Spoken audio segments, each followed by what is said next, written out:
we got taken an initiative from the Bangalore women, the 100 Sari Pact. We've just formed a group called the Delhi Sari Challenge. And we invite most the women over here to at least wear 2 saris a week and post your pictures on that page, So this is just a revival of our beautiful, beautiful garments, sari, and at the same time handloom and handicrafts. I just wanted to share this with the panelists.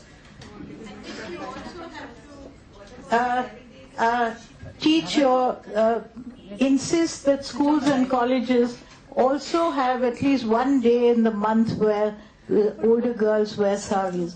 Because I realized that though there is a revival of interest in the sari, young teenagers today, their mothers come from a generation where they don't wear saris. And so they don't teach their daughters. So this is something that has to be taught now as part of a school thing. It should be made fun, but it should be compulsory. I think this can also be very much part of the flow program for promoting crafts and things. Actually, the part of the marketing part of it is very much this, because when you produce the product, you've got to market it. Saris, dhotis, all these things. It's not only saris, it is also dhotis. It's not only saris, also dhotis.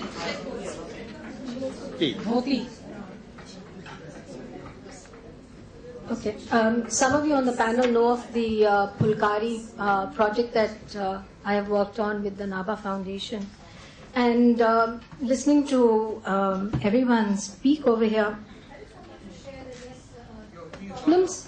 the problems that we have always had are, well, once we managed to master the skill, which was not an easy task at all, has been marketing and publicity. So I'm just wondering that when Flo decides to embark on something to help the crafts people, it may be an idea to organize well-publicized, well-timed workshops where we can invite designers to work with these craftspeople, because that'll give them visibility and experience as well. Because the more designers you work with, the more experience you gain, and that's been my personal experience with my own work. I mean, I've worked with people from all over the world, for example, and you learn so much. So if something like that could be organized, because this has been a wonderful project. We've revived the traditional skill of Pulkari, but these are some of the problems that we face. They're big problems, actually. How to sustain this project without marketing is going to be very difficult. So Archana, this one is for you. We've been thinking about what we can do. So one was to, the thing is that I think you need to bring the craftsperson closer to the customer. Because the main gap is that what the craftsperson is making is not what the customer wants, and in any case the middleman takes the lot. So, I mean, we are very nascent. We've not been working in the crafts field for very long. But as business people, one thing that we can certainly do is work on adapting these crafts in terms of modern usage. So you could have a dress made out of chicken, you could have an evening dress made out of chicken, and instead of, just wearing it only as a sari or a suit. So adapting these same techniques and these same crafts in different usage is something that we can look at with the design input. But in terms of marketing and marketing linkages, we are trying to set up, heart or direct sale areas. And we are trying to create e-commerce linkages. So that is something we are working on strongly. So if we can train the women to sell directly, then that removes a lot of layers and then it makes it more affordable. But the design intervention would be required. So we are trying to formulate structures for that. But I like this idea of your workshops with designers. Maybe we can build that in. Be careful about which designers you choose and don't tender for them like the government. Yes. I'm afraid the panelists now, some of them have to go because the time was till 5. But may I then give you a last? But we can take one question. Okay, thank you. I'll keep it very from the backbenchers. Very brief. But there's going to be tea just now, so I think you can put all your questions during tea. But here we can have this as the last. My question was only because I wanted to hear that incomplete story of Ritu Kumar's Ikkat experience, and of course as a supplementary to the fact of bringing tourism more in sync with handicraft. We are tired of t-shirts and mugs being the way to sell India, so if it could be something styled along contemporary lines with contemporary fabrics, contemporary silhouettes too, but with Indian handicraft as woven in. Also, a lot of stores all over Europe are sourcing as exporters from India. You have people who have a large market for the wedding dress. I mean, look at all our loom fabric. It's all manufactured in white. So the fact to put even that out in the West as sourcing for material rather than polyester and other blends, you're going to wear the dress only once. So why not Indian handicraft and the wedding dress? We can give Vera Wong a good run for her money. And Rituji.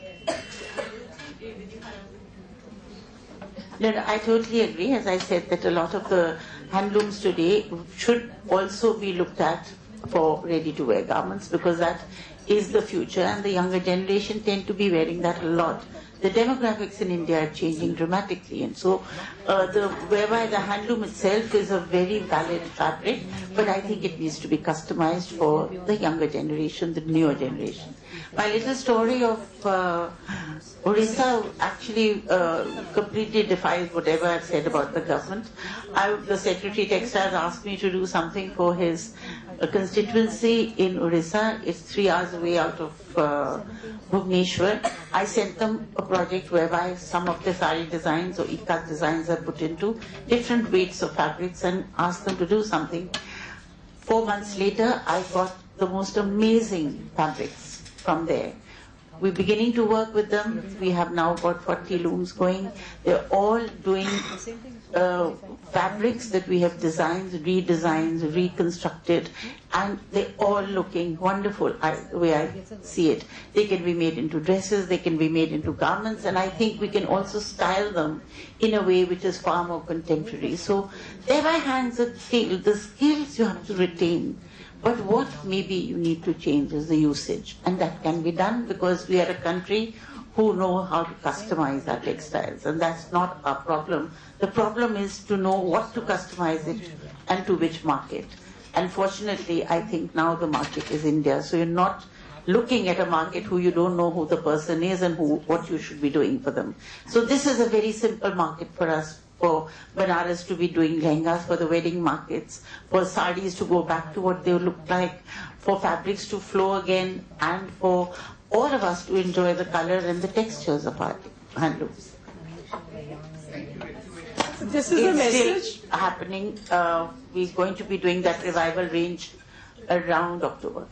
Thank you, Ritu, and I'm glad to see Can I just say one thing? Let me face my defense. At least it's good to hear from one person that we bureaucrats don't get it always wrong. I just want to say one small thing. I'm Lipika Sood, of course, been part of Flow for a very long time, and currently the president of the Guild of Designers and Artists. There's a lot of talk that is happening, and it's very important that we should talk, and debating about it is important, but actually to walk the talk is even more important. And therefore, to have like-minded people to come together, to attend workshops, to go out actually to Banaras to be able to see what's happening, and actually be at the field to be able to take a sense of what's happening is very, very important and I know we are running short on time. For those who are interested in actually walking the talk, I'm doing a series of workshops every weekend, Saturday, Sunday, for different crafts, dyeing crafts like the paper cutting craft, like Sanji from Mathura, and a lot of other things like Madhubani, Bastar, and of course there's a trip going to Banaras, 17th, 18th and 19th of July. For those who are interested to come on this trip, to see the weavers at Banaras, to see what's happening, how these poor people are just getting 35 rupees per day as earnings. It's a pity we don't even know what's happening. It's unbelievable. Even 1 square meal cannot be bought in that kind of money, but that's the state of affairs today in India as we talk now. So friends, all those who really want to get a sense of what's really happening, please come on board. 17th, 18th, 19th are the dates, July, and several other workshops that I'm conducting from now and for the next 1 year's calendar. Whoever is interested in whichever craft, let me know and you are on board, and we'll have a lot of fun understanding and having an awareness on this. Put it on a flow marketplace. We've created an internal marketplace so that you can inform all the other members about that. Definitely, I will do that. Thank you. This is a solution. Can I? Okay. Now, I think we will now continue the rest of our discussion offline, and I'd like to invite Vinita Bimbis to take over now. Sent by a member. Can I read it? Just please put it on the marketplace, Ritu. I think our moderator has called in twice, so let's keep the program like that and let Vinita give the word of I thanks. will Thank take you. 30 seconds, but I think it's really important to thank everyone. And also this interactive session has very clearly reiterated that the handloom sector occupies a distinct and unique place in the Indian economy, besides being the largest generator of non-farm rural employment. And I think we all agree that along with the artistry of weavers, the Indian handloom industry demonstrates the richness and diversity of Indian culture, and that each and every state in India has a capability of boasting innovative printing, weaving, embroidery and designing trends. We at Flow thank our panelists, Jaya Jekli, Ritu Kumar, Laya Tayabji, and one of the few brave men here, Mr. Habibullah, for giving us the gift of their time. Thank you, Archana Garodia Gupta, Flow President, for weaving this event together. Correct word. Flow past presidents, Flow members and others for attending. A very special thanks to governing body member Reena George for hosting what I'm sure shall be a sumptuous high tea. Thank you, Jyotsna, for coming all this way and for being the day chair. Thank you, members of the media. Thank you, Dr. Manju Kalra, Executive Director, Flow, and a very hard-working team. Thank you all. Thank you, Vinita. Everybody, please join us for high tea on the floor above. What do you think? We can do a project.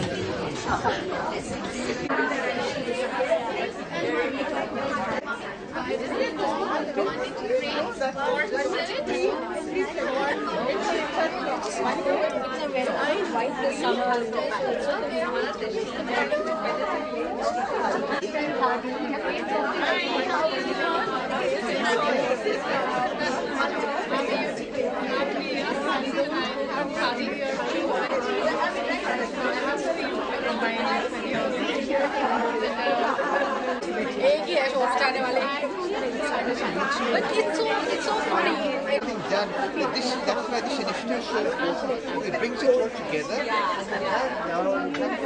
So I think it's great that you put your policy also on proposal together. Yes, definitely.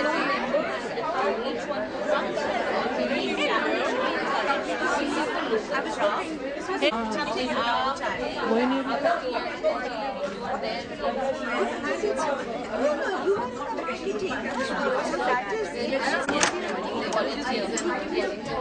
I think we just sent a mail, but I don't know the mail. I'll send a couple of hundred responses. But I really want to get it out. And somebody was telling me that you get Madhuri involved with the social media. Hey, Moni. Yes, you know who was telling me Smita? She is from Northeast. She is. I was telling her that Smita has very problem with everything. So I was saying that she said Madhuri ko bolo. Madhuri is into that. We'll have to mix it down and work on it. That's the best thing. And she's very good in that, in this sector. What is it? So can I put it down somewhere? You lift this thing behind. I was wondering whether let's you know, Archana ji, she's been very cautious. अच्छा तो तुम्हारा phone आ रहा होता है. I'm Laila Tayyibji, and I'm founder member and chairperson of Dastakar, which is an organization which works all over India with crafts and craftspeople. It was a very exciting and fun afternoon, and it was lovely to see the enthusiasm of all the Flow members and the fact that they want